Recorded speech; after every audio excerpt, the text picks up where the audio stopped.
If you're Chinese and want to complain about your government, this is where you come, if you're brave enough.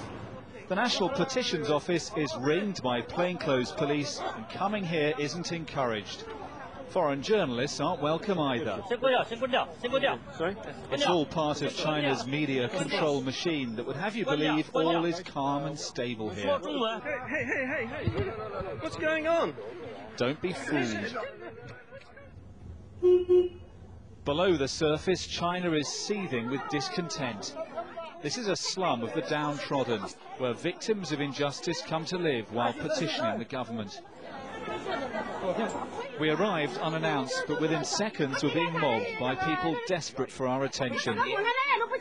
They showed us photographs and held up banners with stories of corruption, police brutality and sons killed in detention. Crowding in, determined their voices were heard.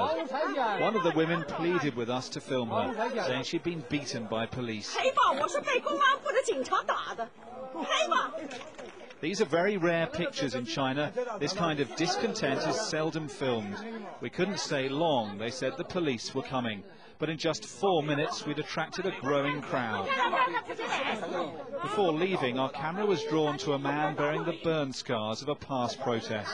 His banner read, "Human rights are more important than living."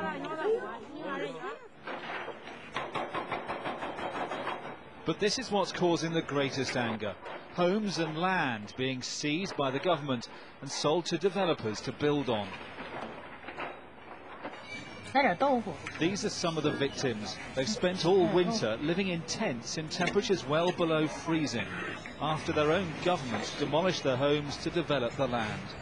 We wanted to record their story, but police had been tipped off we were coming, and were determined to stop us filming.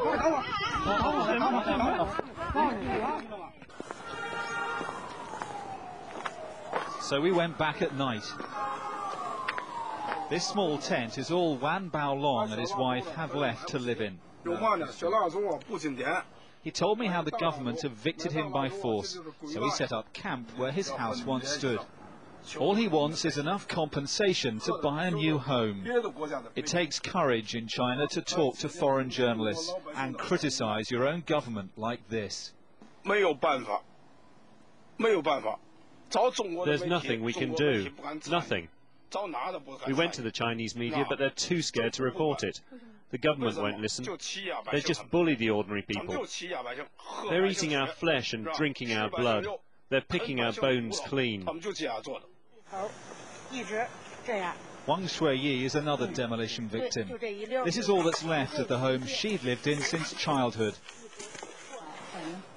She's put up her tent where her living room was. In it she's made a shrine to her late husband. He died after they were given their eviction notice.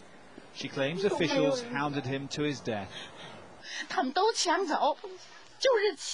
They're stealing our homes. It's theft. Just theft.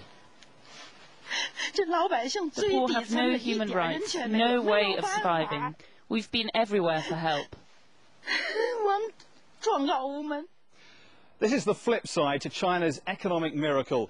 In the country's massive property boom, government officials and developers are making untold billions seizing people's land to build on.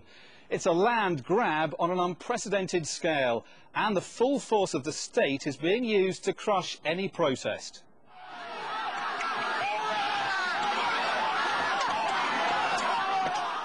It looks like a medieval battle, but this is protest control in 21st century China. An army of hired thugs move in on villagers to seize their land. They're armed with guns and stun grenades that meet fierce resistance, as villagers fight back with farm tools in a pitched battle last year that claimed 6 lives. These kinds of clashes are hardly ever filmed, but they're happening more and more often. Apart from the violence, the pictures are striking because they're taken by the protesters themselves. More and more people are filming what's happening to them. Here, neighbours secretly record the moment police drag an old man from his home. Then his ill wife is hauled away, still in her sick bed. Minutes later, demolition teams move in to tear down their house for development.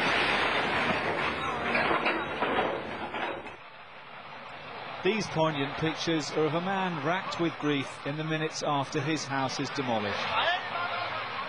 He argues with police in impotent fury before claiming what's left of his home, sitting on its rubble, consoling his grandson.